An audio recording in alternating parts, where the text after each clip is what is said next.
पिछले एपिसोड में हमने जाना कि संयोग जब अपनी दोस्त के मुंह से ये सुनता है कि उसका भाई एक संयोगिता नाम की लड़की के पीछे पड़ा हुआ है, तो संयोग गुस्से से पागल हो जाता है और वो इस बात की सजा संयोगिता को देता है। इस बार संयोगिता ये अपमान सह नहीं पाती है और उसे बहुत बुरा लगता है। हमेशा से संयोग से बेइंतहा प्यार करने वाली संयोगिता के मन में अब धीरे धीरे उसके लिए नफरत पैदा होने लगती है। अब आगे संयोग ने संयोगिता को एक वस्तु की तरह यूज करके साइड में फेंक दिया। संयोगिता पूरी रात रोती रही। अगली सुबह जब संयोग उठा तो उसे अपनी गलती का एहसास हुआ।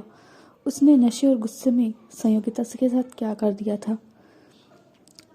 उसने देखा कि संयोगिता उसकी साइड में नहीं लेटी हुई थी। संयोग को लगा कि वो नीचे चली गई है। वो उसे ढूंढते हुए जब नीचे गया तो वो भी नहीं मिली। उसकी भाभी ज़ारा ने कहा, संयोग, तेरी पत्नी सुबह का खाना बनाती है ना, अभी तक वो सोकर नहीं उठी है क्या? जब संयोग ने ये सुना तो वो हैरान रह गया। संयोगिता तो सुबह 5 बजे उठ जाती है और पूजा करने के बाद सबके लिए खाना बनाती है। संयोग वापस से अपने कमरे में जाता है और वो बाथरूम के दरवाजे पर नॉक करता है। दरवाज़ा अंदर से बंद था। संयोग समझ गया कि संयोगिता अंदर है। संयोग को अपनी गलती पर बहुत पछतावा था। वो उससे माफ़ी मांगना चाहता था। संयोग ने दरवाजे पर नॉक किया। संयोगिता, दरवाज़ा खोलो। पर अंदर से कोई आवाज़ नहीं आई। संयोग ने काफ़ी बार दरवाजे पर नॉक किया, पर जब अंदर से कोई जवाब नहीं आया तो संयोग घबरा गया। संयोग ने दरवाजे को धक्का मारना शुरू कर दिया। काफ़ी देर तक धक्का मारने के बाद दरवाज़ा खुल गया। संयोग जब अंदर गया तो ये देखकर हैरान रह गया कि संयोगिता बाथटब में पड़ी हुई थी। उसके कपड़े अस्त व्यस्त थे। संयोग ने जल्दी से जाकर उसे उठाया। संयोगिता, संयोगिता उठो। संयोग ने जब संयोगिता के माथे पर हाथ रखा तो वो बुखार से तप रही थी। संयोग ने अपनी वजह से संयोगिता के शरीर पर आए हुए उन निशानों को देखा। उसे बहुत ज़्यादा गलानी महसूस हुई।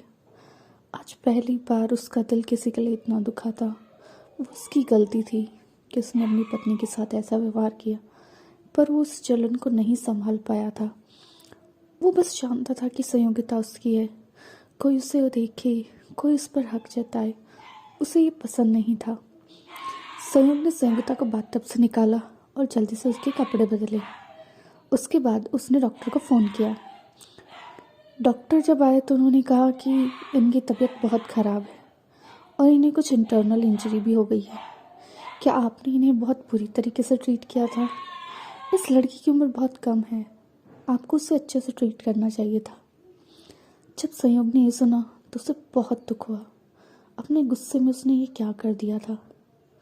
संयोग ने डॉक्टर को बाहर तक छोड़ा और उसके बाद वो संयोगिता के पास आकर बैठ गया। संयोगिता ने संयोगिता का हाथ पकड़कर उससे वादा किया, संयोगिता, ये मेरी आखिरी गलती है। आज के बाद तुम्हारी इच्छा के विरुद्ध मैं तुम्हें कभी हाथ भी नहीं लगाऊंगा। I am really really sorry. आज पहली बार संयोग के मुंह से माफ़ी के शब्द निकले थे, पर संयोगिता उन्हें सुन नहीं पाई थी।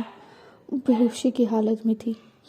उस दिन संयोग ने ऑफिस जाना कैंसिल कर दिया और सारा दिन संयोगिता के पास बैठा रहा। शाम को संयोगिता को होश आया। जब संयोगिता को होश आया तो उसके सामने संयोग चेयर पे बैठे हुए अपने लैपटॉप पे काम कर रहा था। संयोगिता ने जैसे उसे देखा उसका चेहरा घिन से भर उठा। उसने गुस्से में संयोग से मुंह फेर लिया। संयोग ने जब संयोगिता को जगा हुआ देखा तो मुस्कुराकर उसके पास गया और उसके सर पर हाथ रख के बोला, संयोगिता, तुम ठीक हो?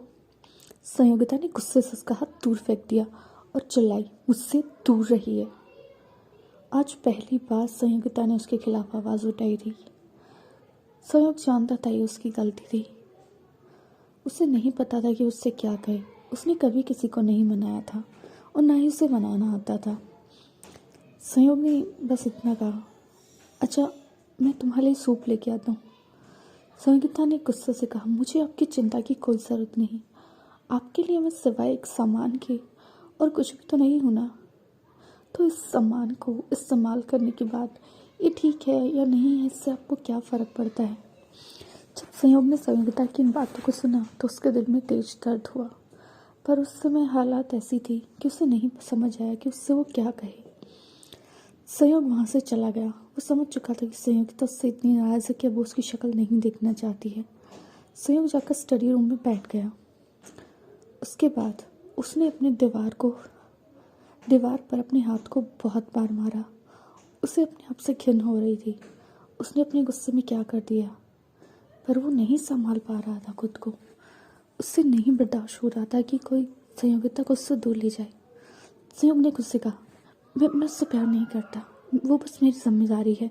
वो जब तक मेरी पत्नी है उसे मेरे साथ रहना चाहिए। मैं भी तो उसी के साथ रहता हूँ ना। मैंने भी तो अनुप्रिया से संबंध तोड़ दिए।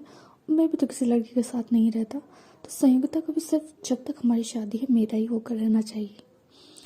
संयोग अपनी बात नहीं समझ पा रहा था कि वो संयोगिता से प्यार करने लगा है, क्योंकि उसके अनुसार वो बस उसकी जिम्मेदारी थी जिसे वो ढो रहा है, और इस जिम्मेदारी को वो प्यार का नाम देने के लिए बिल्कुल तैयार नहीं था। वहीं संयोगिता अब दिन ब दिन इस घर में घुट रही थी। तभी उसे एहसास हुआ कि उसे बहुत तेज़ उल्टी आ रही है। वो बाथरूम की तरफ भागी और उसने बाथरूम में जाके उल्टी कर दी। संयोगिता काफ़ी परेशान हो गई। उसने तो कभी ऐसा कुछ नहीं खाया था जिसकी वजह से उसकी तबीयत खराब हो जाए। संयोगिता के मन में एक ख्याल आया, कहीं वो प्रेग्नेंट तो नहीं। पर उसे लगा कि उसकी बेवकूफ़ी है, ऐसा कुछ नहीं हुआ होगा। तो अब इस संयोगिता की इस बेरुखी से क्या संयोग बदल जाएगा? क्या संयोग को अपने प्यार का कभी एहसास होगा? या संयोगिता उसे छोड़कर चली जाएगी, तब वो समझेगा अपनी असली जज्बात? क्या हो रहा है संयोगिता के साथ? क्या सच में हो गई वो प्रेग्नेंट? और अगर ऐसा है तो अब क्या करेंगे संयोग और संयोगिता? जानने के लिए सुनते रहिए उधार का प्यार, सिर्फ और सिर्फ मेरे चैनल होप पर। Thanks for your love and support.